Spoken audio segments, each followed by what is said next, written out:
আসসালামু আলাইকুম, সুপ্রিয় দর্শক, স্বাগত জানাচ্ছি যে কথা জানতে চান অনুষ্ঠানে। আমি মোস্তফা ফিরোজ এবং আমার অপর প্রান্তে যুক্ত আছেন গণমাধ্যম ব্যক্তিত্ব ডাক্তার আব্দুল নূর তুষার। তুষার ভাই, যেই দুইটা বিষয়, একটা বাংলাদেশের প্রসঙ্গটাই আনি আগে।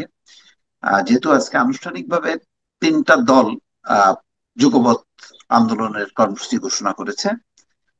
আহ, তারা পাঁচটা দফা আদায়ে, তার মধ্যে জুলাই সনদ, পিআর পদ্ধতিতে নির্বাচন, লেভেল প্লেইং ফিল্ড এবং জাতীয় পার্টি সহ 14 দলের কার্যক্রম পুরোপুরি নিষিদ্ধ করা, এই দাবিতে। এখন এই যে দাবি তারা আলাদাভাবে করলো, এর মধ্যে প্রথম দিকে থাকার কথা ছিল গণ অধিকার পরিষদ, এনসিপি, এবি পার্টি, কিন্তু তাদেরকে দেখা যাচ্ছে না। এই আন্দোলনের ফলে আপনার কি মনে হয় সরকার বিব্রত হবে নাকি বিএনপি বিব্রত হবে? মানে আসলে কার বিরুদ্ধে আন্দোলনটা হচ্ছে? এই আন্দোলনটা নির্বাচনের বিরুদ্ধে। আমার কাছে মনে হয় যে নির্বাচনকে প্রশ্নবিদ্ধ করা অথবা নির্বাচনকে পিছিয়ে দেওয়া অথবা নির্বাচন না হওয়া, এটাই হচ্ছে আন্দোলনের চেষ্টা। এছাড়া আর কিছু মনে হচ্ছে না। এই কারণেই যে নির্বাচন তারিখ ঘোষণা হয়ে যাওয়ার পরে কিভাবে নির্বাচন হবে এটার জন্য চাপ সৃষ্টি করা মানেই হচ্ছে আহ নির্বাচনকে বাধাগ্রস্ত করা। কেননা যেদিন নির্বাচনের তারিখ ঘোষিত হয়েছে তার আগে পর্যন্ত যে অবস্থায় ছিল সেটাই স্ট্যাটাস কো, এটাই মেনটেন করতে হবে। কিন্তু সেটা না হয়ে যদি এমন হয় যে নির্বাচনের তারিখ ঘোষণা করে দেওয়ার পর থেকে অমুক অংশ নিতে পারবে, তমুক পারবে না, এইখানে পিআর হবে, ওইখানে পিআর হবে না, এইখানে এরা অংশ নিবে, ওইখানে ওরা অংশ নিবে, এই যে নানান রকম দাবি দেওয়া উত্থাপন, এর মানেই হচ্ছে বিয়ের তারিখ ঘোষণা করে দেওয়ার পর ছেলে কত লম্বা না খাটো এটা নিয়ে তর্ক জুড়ে দেওয়ার মতো হাস্যকর ব্যাপার আর কি। কেননা বিয়ের তারিখ ঘোষণা হয়ে গেছে যখন, তখন ছেলে আর মেয়ে এবং তার শ্বশুর শাশুড়ি, তার আত্মীয় স্বজন, সবার বায়োডাটা সাবমিটেড। হঠাৎ করে কেউ যদি এসে বলে যে মেয়ের মামা ভালো না, মেয়ের মামাকে বাদ দিতে হবে, বিয়েতে দাওয়াত দেওয়া যাবে না, আর মেয়ের পক্ষ গিয়ে বলে যে ছেলের উচ্চতা কম, অতএব এই বিবাহ হবে কিভাবে, ছেলের উচ্চতা বাড়ায় নিতে হবে, তো এরকম হাস্যকর কাণ্ড কারখানা আর কি এগুলো। এর মানে হচ্ছে বিয়েটা বাতিল করো। হুম। কিন্তু আহ, এটা মানে আর একটা বিপরীত দিক আছে। যেমন ধরেন, এই সরকার তো জামাত, বিএনপি সবার সমর্থিত। তো যেহেতু ঐক্যমত্যের ব্যাপারটা আগের থেকেই জানা ছিল যে অনেকগুলো বিষয়ে একমত হবে, অনেকগুলো বিষয়ে একমত হবে না। যেগুলি একমত হবে না সেগুলো পেন্ডিং থাকবে, সেই মানে তারা নির্বাচিত হয়ে সেগুলি বাস্তবায়ন করবে। কিন্তু মানে অধিকাংশ বিষয়ে যেহেতু একমত আছে, সুতরাং সেটা ভিত্তিতে একটা জুলাই সনদ স্বাক্ষরিত হবে। বাস্তবায়নের পদ্ধতি নিয়ে দ্বিমত আছে।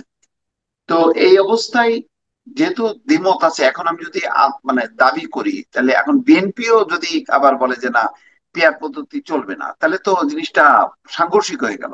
মানে সরকার কার দাবি পূরণ করে, যেহেতু সরকার বিএনপিরও, সরকার জামাতেরও। নিম্নকক্ষে পিয়ার পদ্ধতি নিয়ে তো কখনো আলোচনা হয় নাই। এটা তো আলোচনাটা শুরু হয়েছে অনেক পরে। কথা তো হচ্ছিল উচ্চ কক্ষ হবে এবং উচ্চ কক্ষে পিয়ার পদ্ধতি হবে। উচ্চ কক্ষের পিয়ার নিয়ে কোনো দল তেমন একটা নেতিবাচক দৃষ্টিভঙ্গি পোষণও করে নাই। যে ঘটনাটা ঘটতে শুরু করলো সেটা হলো হঠাৎ করেই তারা নিম্ন কক্ষে পিয়ার চাইতে শুরু করলো, এবং এটার পিছনে মূলত ক্ষমতার অংশীদারিত্ব পাওয়ার যে আকাঙ্ক্ষা সেটা কাজ করছে। কেননা এই যে দলগুলির কথা বললেন, এই দলগুলির অনেকগুলি সাধারণভাবে আসন ভিত্তিক নির্বাচনে জিতবে না, একটা আসনও পাবে না। কিন্তু পিআর পদ্ধতিতে গেলে সারা দেশে মিলিয়ে 2% ভোট পেলে তারা কিন্তু আসন চাইতে পারবে। 1% ভোট পেলেও আসন চাইতে পারবে, 3টা আসন চেয়ে বসবে। তো এই লক্ষ্যেই এরা অগ্রসর হচ্ছে। কেননা আহ, সরাসরি আসন ভিত্তিক নির্বাচনে আগামী এই 30 বছরও কোনো কোনো দল কোনো আসন পাবে কিনা সন্দেহ আছে। এই কারণে জামাতে ইসলাম যেভাবে তার শক্তি বৃদ্ধি করছে, তাতে করে বাকি ইসলামী দলগুলি স্বাভাবিকভাবে দুর্বল হয়ে যাবে জামাতে ইসলামীর কাছে। ফলে এই বাকি ইসলামী দলগুলি হয়তো ভবিষ্যতে আরো আসন পাবে না। তো এরকম একটা অবস্থায় আহ তারা আসলে ভোটের মাধ্যমে ক্ষমতার ভাগবাটোয়ারা পাওয়ার জন্য পিয়ার পদ্ধতির আন্দোলন শুরু করেছেন। আর তার মধ্যে আরেকটা কাজ তারা করছেন, যখন ভোটের তারিখ ঘোষিত হয় তখন কিন্তু জাতীয় পার্টি নিষিদ্ধ করার কথা উঠে নাই, 14 দল নিষিদ্ধ করার কথা উঠে নাই। ভোটের তারিখ ঘোষণা করে দেওয়ার পর থেকে তারা বিভিন্ন দলকে নিষিদ্ধ করতে চাইছেন। এখন তাদের অবস্থাটা এরকম যে তারা ফুটবল খেলতে নেমেছেন, কিন্তু কোন কোন দল খেলতে পারবে তাদেরকে ঠিক করে দিচ্ছেন, কোন কোন খেলোয়াড় খেলতে পারবে তাদেরকেও ঠিক করে দিচ্ছেন, রেফারি ঠিক করে দিচ্ছেন। তারপরে তারা খেলতে নামছেন। তো এইভাবে যদি তারা একটা নির্বাচন করতে চান, যে মনের মতো প্রার্থী, মনের মতো বিরোধী, মনের মতো নির্বাচন কমিশন, মনের মতো সরকার, মনের মতো আহ মানে বিচার আচার সাব্যস্তকারী, তাহলে তো এই নির্বাচন আসলে তারা চাচ্ছেন না। তারা চাচ্ছেন এমন একটা নির্বাচন যেখানে তাদেরকে আগেই বলে দেওয়া হবে সব ঠিক আছে বাবারা, নির্বাচন করো এবং এতগুলো আসন পেয়ে যাবা, হয়তো আসো আসো। তো এইটাও তো একটা ভালো দিক না? ওনারা যদি এতই জনপ্রিয় হয়ে থাকেন, ওনাদের যদি জনপ্রিয়তা, নিজেদের জনপ্রিয়তা নিয়ে কোনো দ্বিধাদ্বন্দ্ব না থাকে, তাহলে জাতীয় পার্টি আর জাতীয় পার্টি যে পার্টি করুক, 14 দল করুক আর 14,000 দল করুক, তাদের চিন্তা করার কি আছে? জনগণই তো প্রত্যাখ্যান করবে জাতীয় পার্টিকে, জনগণই তো প্রত্যাখ্যান করবে অন্যান্য দলগুলিকে। ওনারা আগে থেকে নিজেরাই বাতিল করে দিয়ে নির্বাচন করতে আসছেন কেন? তাহলে কি তারা জনগণের রায় বিশ্বাস করেন না? জনগণের মতামত নিতে চান না? ওনারা কাউকে দোষী করছেন মানেই দোষী হয়ে গেল? হয় আদালতে দোষী সাব্যস্ত করুক, আদালত বলুক, আর তা না হলে জনগণের আদালতে বিচার হোক, সেটা ভোট। কিন্তু তারা কিন্তু এই দুইটার কোনোটাই করছেন না। তারা নির্বাহী আদেশে মানুষজনকে নির্বাচন করতে না দিয়ে নিজেরা নিজেদের মনের মতো নির্বাচন করার চেষ্টা করছেন। আমাদের এইখানে একজন চলচ্চিত্র পরিচালক ছিলেন, উনি ছবি বানাতেন, সব ছবির মধ্যে মন থাকতো, মনের মানুষ, মনের মতো বউ, মনের ঠিকানা, এই টাইপের আর কি সব। তো ওনাদের হয়ে গেছে মনের মতো নির্বাচন, তো মনের ইচ্ছা মতো। এখন তাহলে সেই তো ঘুরে ফিরে এক ধরনের আমি দামি নির্বাচন মতো হয়ে যাবে না? ওর কালারটা কি দাঁড়াবে? হয়তো পুরোপুরি আমিনামি হবে না, কারণ এখানে বৃহৎ কয়েকটি দল এখনো নির্বাচনে তারা আগ্রহী এবং সরাসরি নির্বাচন তারা করতে চায়, তারা নির্বাচন বন্ধ করতে চায় না। কিন্তু তারপরও আমার কাছে মনে হয় যে এইভাবে যদি নির্বাচনকে তাদের চাপ সৃষ্টির মাধ্যমে নিজেদের ইচ্ছা মতো সাজানোর চেষ্টা করা হয়, তাহলে এই নির্বাচন শেষ পর্যন্ত গ্রহণযোগ্যতার বিচারে অনেক নিচে নেমে যাবে। ঐতিহাসিক নির্বাচন বলে যে বিষয়টিকে উল্লেখ করা হয়েছিল হয়তো ঐতিহাসিক হবে, কিন্তু ইতিহাসে তো আর সব ভালো জিনিস লেখা হয় না। ইতিহাসে বহু ঘটনা আছে যেগুলি অত্যন্ত খারাপ বলে ইতিহাসে লিপিবদ্ধ হয়। যেমন চেঙ্গিস খান প্রচুর লোককে হত্যা করেছিল, এটা ইতিহাসে আছে না? কিংবা ধরেন ট্রয় আক্রমণ করেছিল গ্রিকরা, এটা ইতিহাসে লেখা আছে না? ঘোড়া দিয়ে প্রতারণা করে তারা, ট্রোজান হর্স দিয়ে তারা পতন ঘটিয়েছিল। হেলেন অফ ট্রয়ের জন্য তারা যুদ্ধ করেছিল, কিন্তু ঘোড়া সাজিয়ে প্রতারণামূলক ভাবে তারা আক্রমণ করেছিল। তো সেগুলি আছে না ইতিহাসে? কত ফেরাউনের কথা লেখা আছে না? নমরুদের কথা লেখা আছে না? তো ইতিহাসে ঐতিহাসিক তো অনেক কিছুই হয়। তো ঐতিহাসিক একটা ভালো নির্বাচন হওয়ার সম্ভাবনা যখন দেখা দিল, তখন এমন একটা অবস্থা তৈরি করা হচ্ছে যে মনে হচ্ছে ঐতিহাসিক একটা খারাপ নির্বাচন হবে, দুইটাই ইতিহাস হবে। এই আন্দোলনের ফলে যেহেতু বিএনপি নাই এই আন্দোলনে, বিএনপি কি বিব্রতকর একটা অবস্থার মধ্যে পড়লো, একটা চ্যালেঞ্জের মধ্যে পড়লো? বিএনপি আসলে চ্যালেঞ্জের মধ্যে পড়ছে না। বিএনপি কে এমন একটা অবস্থা তৈরি করা হচ্ছে যেখানে বিএনপি হয়তো একা এবং কয়েকটি দলের সঙ্গে নির্বাচন করবে। কারণ তারা যদি এরকম গো ধরে থাকে যে আমরা এটা না দিলে নির্বাচন করবো না, ওইটা না দিলে নির্বাচন করবো না, আমাকে যদি খাবারের শেষে আইসক্রিম দেওয়া না হয় তাহলে আমি খাবো না, এরকম একটা ব্যাপার যদি হয়, তাহলে কি হবে? বাবা মা কি অবস্থায় পড়ে? আগে আইসক্রিম কিনবে নাকি আগে খাবার কিনবে? তো বিএনপির অবস্থাটা এখন ওইরকম হয়েছে, আইসক্রিম ছাড়া খাবো না, এই পিয়ার পদ্ধতি ছাড়া নির্বাচন করব না। এইগুলি তো হচ্ছে আশ্চর্য কথাবার্তা। পিয়ার পদ্ধতি ছাড়া নির্বাচন বাংলাদেশে হয় নাই। সেইভাবে নির্বাচন করে সংসদে গিয়ে তারপরে পিয়ার চালু করলে অসুবিধা কি? এই সবই হচ্ছে ওই আমাকে এটা দাও, ওইটা দাও, ওইটা দাও, না হলে মূল খাবারটা খাবো না, বাচ্চারা যেমন আবদার করে সেরকম আবদার আর কি। আমি এই প্রসঙ্গে আপনাকে একটা পাল্টা করি, যে ধরেন মানে কল্পনা আর কি, দ্বাদশ, সর্বশেষ যে দ্বাদশ জাতীয় সংসদ নির্বাচন হয়েছিল, ওটা যদি একটা নির্দলীয় সরকারের অধীনে হইতো, যেটা সব দলের একটা দাবি ছিল, তাহলে কি সে সেখানেও কি মানে রাজনৈতিক দলগুলো পিআর পদ্ধতি হইতে হবে এটা কি দাবি আনতে পারতো? মানে সেরকম না, কথা কি এরা তো আমরা কোনোদিনই শুনতে পিয়ার পদ্ধতির দাবি তোলে নাই। বহু বছর আগে একবার পিয়ার নিয়ে কিছু কিছু লোক আলাপ করেছিল, যে পদ্ধতির বিষয়টা বা আলাপের বিষয়টা ধোপে টিকে নাই। আর গত যে 24-এ যে নির্বাচন হয়েছিল, এটা তো একটা বিতর্কিত নির্বাচন ছিল, কিন্তু এখন যেভাবে নির্বাচনকে সামনের দিকে ঠেলে দেওয়া হচ্ছে, একই ধরনের বিতর্কিত তৈরি করার চেষ্টা করা হচ্ছে। কেননা আমরা নির্বাচন করব না, আমরা প্রত্যাখ্যান করব।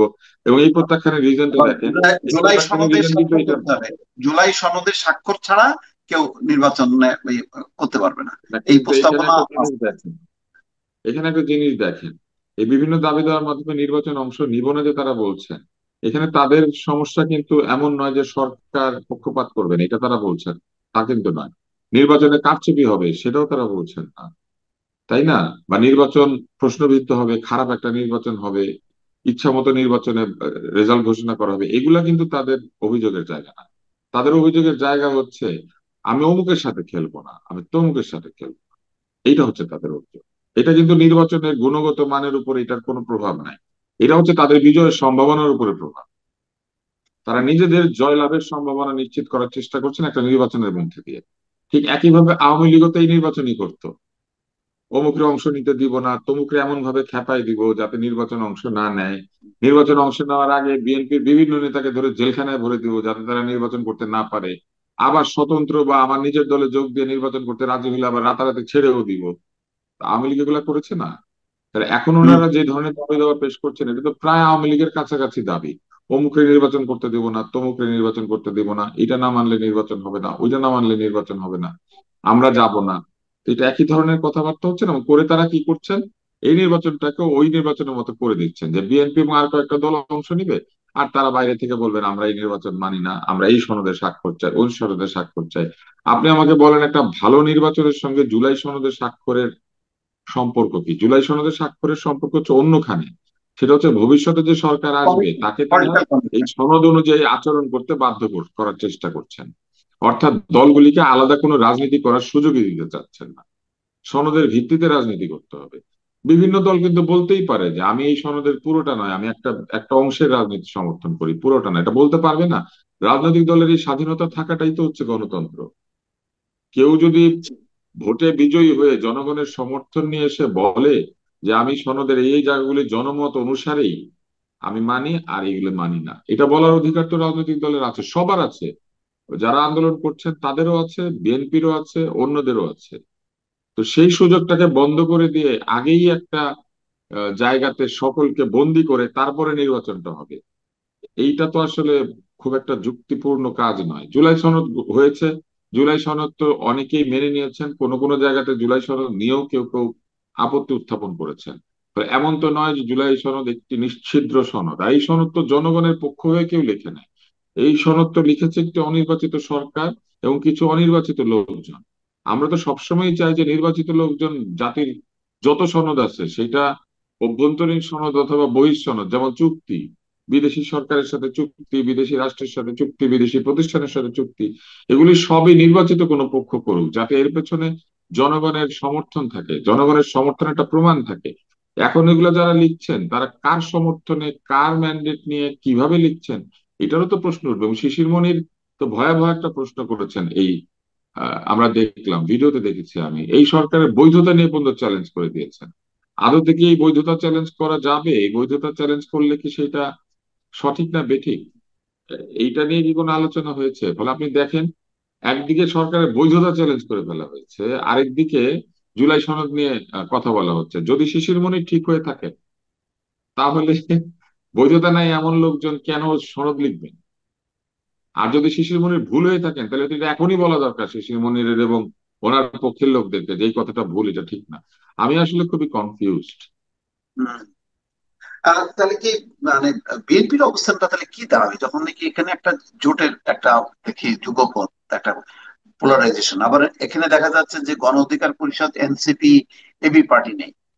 সেটা তারা থাকলো না, তারা বলছে যে জোট বা যুগপৎ আন্দোলনে আমরা থাকবো না, এটা ফ্যাসিবাদ বিরোধী যে আহ, ঐক্যটা, সেই ঐক্যটা বিনষ্ট হবে এর মধ্য দিয়ে। কিন্তু বিএনপির অবস্থানটা তাহলে কি হবে? এবি পার্টি, এনসিপি এরা কিন্তু একটা মধ্যপন্থী রাজনীতি করার চেষ্টা করছে, যেটা একটা আমি মনে করি যে একটা সুসংবাদ। এই জন্য যে তরুণরা যদি সামনের দিনে একটা বৈষম্যহীন এবং বন্ধুত্বপূর্ণ সহনশীল সমাজ তৈরি করতে চায়, যেটা তাদের জন্য খুবই দরকার। মারামারি কাটাকাটির সমাজ যদি তৈরি হয় সেই সমাজে কিন্তু কোনো রাজনীতি বিকশিত হবে না। এবং ভবিষ্যতের বাংলাদেশে এত বিপদ সংকুল হবে, এই তরুণরা তাদের বেশি বয়সে গিয়ে রাজনীতি করার পরিবেশ পাবেন না বাংলাদেশে। ফলে আমি মনে করি এটা একটা সঠিক সিদ্ধান্ত।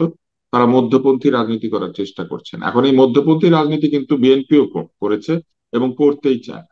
ফলে মধ্যপন্থী একটি রাজনৈতিক শক্তি যত বড় হবে ততই আমি মনে করি যে বাংলাদেশ তার ঈপ্সিত লক্ষ্যে এগিয়ে যাবে।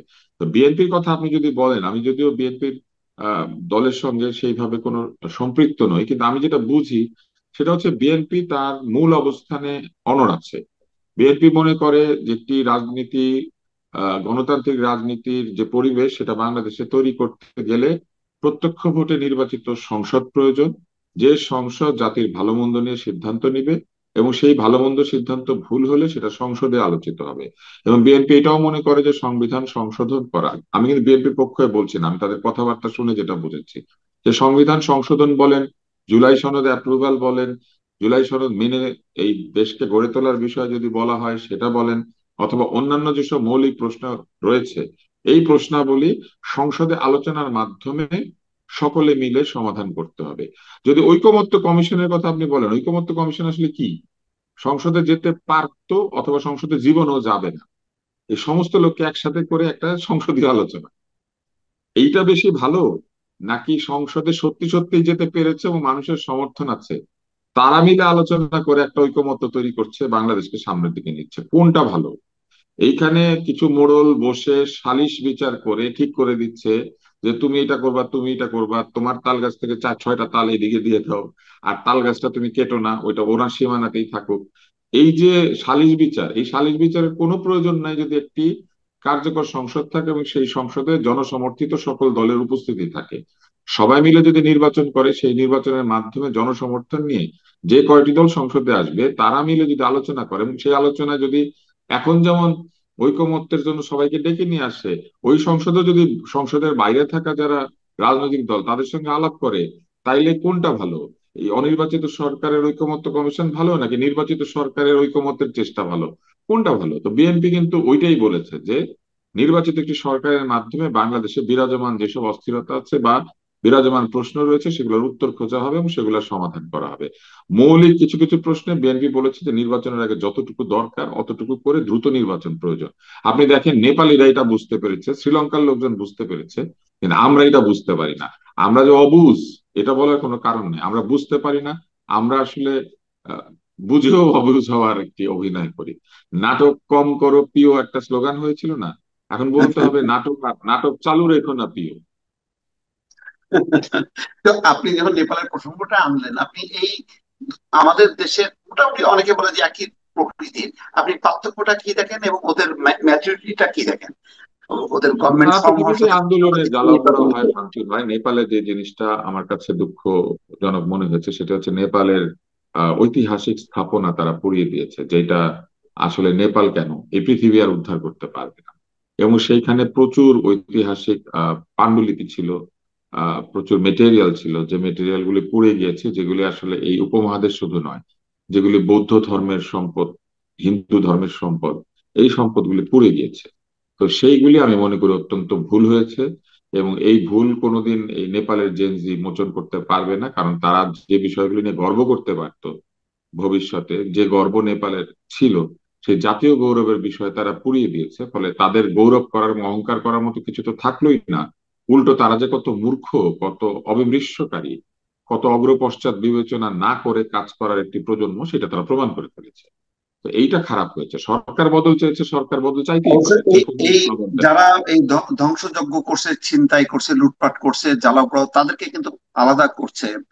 সুশীলা হ্যাঁ, এখন কার্কি, দেখেন, তিনি বলছেন এখন তাদের বিরুদ্ধে দেখেন action নিতে। সুশীলা কার্কি শপথ নিয়েছেন, এবং হুম, তিনি শপথ নিয়েছেন নেপালকে সাংবিধানিক পথে পরিচালনা করার জন্য। তিনি শপথ নিয়েছেন নেপালে একটা গ্রহণযোগ্য নির্বাচন দেওয়ার জন্য। তিনি শপথ নিয়েছেন নেপালে যেসব রাজনৈতিক সমস্যা রয়েছে সেই সমস্যাগুলি যত দ্রুত সম্ভব নিরসন করা যায় সেই নিরসনের চেষ্টা তিনি করবেন। দেখেন, উনি প্রথমেই সিদ্ধান্ত নিয়েছেন যে নিরসনের চেষ্টার প্রথম ধাপ হচ্ছে নির্বাচন। নির্বাচিত সরকার এসে করবে, উনি তো নির্বাচিত না। ফলে উনি দেখেন একটা সঠিক সিদ্ধান্ত নিয়েছেন। দ্বিতীয় সিদ্ধান্ত তিনি যেটা নিয়েছেন, আন্দোলন করুক আর যাই করুক, অরাজকতা করার তো কারো অধিকার নেই। আপনি আন্দোলন করেছেন বলে কি আপনি মানুষের বাড়ির মধ্যে ঢুকে পড়ে লুটপাট করতে পারবেন? আপনি আন্দোলন করেছেন বলে যেখানে সেখানে ঢুকে আপনি যার তার বাক স্বাধীনতা কেড়ে নিতে পারবেন? আপনি আন্দোলন করেছেন বলে আপনি অরাজক পরিস্থিতি তৈরি করে জাতীয় সম্পদ ধ্বংস করতে পারবেন? এইগুলির অধিকার তো কারো নাই। ফলে উনি আইন শৃঙ্খলা পরিস্থিতির উন্নতি করার জন্য যারা অপরাধ করেছে অপরাধীদের শাস্তি বা অপরাধীদেরকে বিচারের আওতায় আনার চেষ্টা করছেন। এবং উনি কিন্তু এই অপরাধের ক্ষেত্রে কে আন্দোলনকারী আর কে আন্দোলনকারী না, এইটা বিবেচনায় নেন নাই। অপরাধ হচ্ছে অপরাধ, অন্যায় হচ্ছে অন্যায়। তো এই জায়গাতে আমি বলবো এই নেপালের পরিস্থিতির সঙ্গে আমাদের পরিস্থিতির অনেক তফাৎ রয়েছে। নেপালে নেপালের আরেকটা বৈশিষ্ট্য দেখেন যে নেপালে এত ওরা কিন্তু মব তৈরি হতে দিবে না। নেপাল হ্যাঁ, রাইট। বাংলাদেশে এই নেপাল বাংলাদেশের কাছ থেকে শিক্ষা নিয়েছে যে এই হুম, মব তৈরি করলে পরে কি হয়, মব কি হয়? জাস্টিস, মব মব প্রেসার, এগুলা তৈরি করলে পরে কি হয়। হ্যাঁ, মব ইনজাস্টিস, মব ভায়োলেন্স, এগুলা তৈরি রাইট। করলে পরে কি হয়, এটা নেপাল বুঝতে পেরেছে এবং বুঝে একদম শুরুতেই এটাকে আটকে দিয়েছে যে নেপালের সাধারণ মানুষের তো আহ, এটা ভবিতব্য হতে পারে না যে তাদের জীবনের শান্তি কিছু লোক বিনষ্ট করবে, যেটা বাংলাদেশে কিছু লোক আমাদের সকলের জীবনের শান্তি নিরাপত্তা বিঘ্নিত করেছে। মানুষ হয়তো মব দ্বারা আক্রান্ত হবে না, তারপরেও ভয়ে থাকে যে যে কোনো জায়গায় সে যদি তার নিজের অধিকারের কথা বলে মব তার উপরে ঝাঁপিয়ে পড়তে পারে। এই যে নিরাপত্তাহীনতা, এটা কিন্তু নেপালে তারা হতে দিল না, এবং এটা আমি মনে করি যে নেপালের কাছ থেকে শেখার জায়গা আছে। শ্রীলঙ্কাতেও কিন্তু এটা তারা হতে দেয় নাই। একদিন দুই দিনের জন্য উল্টাপাল্টা হয়েছে, কিন্তু শ্রীলঙ্কায় যারা প্রেসিডেন্টের বাসভবনে ঢুকে পড়েছিল তারা কিন্তু ওখান থেকে খাটপালং নিয়ে বের হয়ে যায়নি। খাটপালং এর উপরে লাফালাফি করেছে, কিন্তু খাটপালং নিয়ে নিজের বাড়িতে যায়নি, লুটপাট হুম। করেনি। আরেকটা জিনিস দেখা যাচ্ছে যে আহ, কার্কি বলছে যে তরুণদের যেই দাবি, তাদের আকাঙ্ক্ষা, সেটা পূরণ করতে হবে দুর্নীতির বিরুদ্ধে, বেকারত্বের বিরুদ্ধে, এবং এই যে সোশ্যাল মিডিয়ার এই বন্ধের বিরুদ্ধে। কিন্তু পাশাপাশি এত প্রভাব থাকার পরেও তারা কিন্তু সরকারে পার্টিসিপেট করতে চাইলো না, ওই জেনজিরা। এটা কি মনে হয়? নেপালের জেনজিরা বুঝতে পেরেছে যে সরকার চালাতে গেলে তারা ব্যর্থ হবে। তারা বুঝতে পেরেছে যে তারা যে আন্দোলনটি করেছে সেটা করেছে গণতন্ত্রের দাবিতে, এক ধরনের বিদেশি লেজুর বৃত্তির সরকারকে সরানোর জন্য। তারা একটা স্বাধীন, সার্বভৌম এবং গণতান্ত্রিক সরকার চেয়েছে। ফলে সেটা হতে গেলে নির্বাচন দরকার, নির্বাচন হবে, তারা কিন্তু ভোট দিবে। কারণ তারা জানে হুম। যে ভোটের মাধ্যমেই তারা এখন তাদের পছন্দের সরকারকে আনার জায়গাতে পৌঁছেছে। তারা তাদের নিজেদের ক্যারিয়ারে ফেরত গিয়েছে, তারা নিজেদের পড়াশোনা করবে, তারা সামনের দিনে নেপালকে গড়ে তোলার জন্য নিজেদের দক্ষতা এবং যোগ্যতা বৃদ্ধির জন্য ফিরে গিয়েছে। আর আমাদের এখানে হচ্ছে উল্টোটা, নিজেদের লেখাপড়া, চাকরি, যে বিসিএস এর কথা তারা বলেছিল সেই বিসিএস এর প্রস্তুতি, কোনো কিছু মাথায় নাই। আমাদের এইখানে কিছু লোক যেটা শুরু করেছেন, তারা এখন সংসদে যাবেন, সংসদে গিয়ে তাদের ক্যারিয়ার তৈরি করবেন, তারা সংসদ সদস্য হবেন, মন্ত্রী হবেন, এখানে সেখানে নেতা হবেন, তারা এলাকায় পান্ডা হবেন, তারা বিভিন্ন ভাবে অর্থ সংগ্রহের অভিযান চালাবেন। কারণ আহ, তারা হুম। পড়াশোনায় ফেরত যাননি। আমাদের এখানে কি ঘটলো, আমাদের এখানে অটো পাস দিয়ে দিল, আমাদের এখানে নানা রকম ভাবে ছাত্রদেরকে উৎসাহিত করা হলো তারা যাতে মাঠ ছেড়ে, রাস্তা ছেড়ে পড়াশোনা ফেরত না যান। আপনার মনে আছে কিনা জানি না, দীর্ঘ সময় ধরে তাদেরকে ট্রাফিক কন্ট্রোল করানো হলো, যেন রাস্তায় রাইট। গাড়ি ঘোড়া কন্ট্রোল করা হচ্ছে বিপ্লবের একটি প্রধান দায়িত্ব ছিল। হঠাৎ তারা ট্রাফিক, গাড়ি কোন রাস্তা দিয়ে যাবে, এটা ঠিক করতে শুরু করলো। এক মাস পরে নিজেরাই গাড়ি কিনে ফেললো কেউ কেউ, এবং তারপরে নিজের গাড়ি যখন রাস্তায় চলে তখন আর ট্রাফিক আইন নিয়ে তাদের আর কোনো মাথা ব্যথা থাকলো না। তো এই যে অবস্থাটা, এই অবস্থাটা নেপালের তরুণদের সঙ্গে আমাদের তরুণদের একটা গুণগত পার্থক্যের যে মাপকাঠি আছে সেটাকে ঠিক করে দিয়েছে। আমার মনে হয় যে নেপালেরা এখানে চমৎকার ভাবে বোঝাতে পেরেছেন যে নেপালের তরুণরা আন্তর্জাতিক মানের নাগরিক হতে চায়, তারা পড়াশোনা করতে চায়, তারা নিজেদের যোগ্যতা ও দক্ষতাকে ঠিক করতে চায়, তারা যোগ্যতা দিয়ে ভবিষ্যতে নেপালকে শাসন করতে চায়। আন্দোলন করেছি, এই টিকিট গলায় ঝুলিয়ে, আন্দোলনের আইডি কার্ড ঝুলিয়ে তারা দেশ শাসন করতে চায় না। তারা যোগ্যতা এবং দক্ষতা, তাদের যে মেধা, সেটা দিয়েই দেশ শাসন করবে। কিন্তু আমরা এখানে দেখেছি মেধা না কোটা বলার পরে অনেক কোটা চেয়ে বসেছে। আমরা দেখলাম মেধা না কোটা বলার পরে মেধার পরীক্ষাগুলি হচ্ছে না, বিভিন্ন জায়গায় তদবির হচ্ছে, এবং আমরা দেখলাম মেধা না কোটা বলার পরে মেধার যে প্রস্তুতি সেই প্রস্তুতিতে কারো কোনো মনোযোগ নাই। এবং এইখানে আমি বলবো যে ছাত্র শিবির বরং উল্টোটা করেছে। ছাত্র শিবিরের ছেলেমেয়েরা ঠিকই দেখেন ফিরে গিয়েছে, ডাকসুতে পড়াশোনা করে নির্বাচন করে তারা জিতছে, তারা লেখাপড়ায় ফেরত গিয়েছে, কিন্তু একটা বিরাট অংশ আমাদের তরুণরা তারা এখনো রাস্তার মোড়ে মোড়ে তাদের হুম। ঠিকানা তৈরি করে বসে। এটা আমার খুবই দুঃখজনক। জি। অনেক ধন্যবাদ তুষার ভাই। দর্শক শুনছিলেন নেপাল এবং বাংলাদেশের রাজনৈতিক পরিস্থিতি, পট পরিবর্তন, নির্বাচন, এসব বিষয় নিয়ে আলোচনা। আশা করি আমাদের এই আলোচনা আগামীতে অব্যাহত থাকবে। আজ এই পর্যন্ত। আল্লাহ হাফিজ।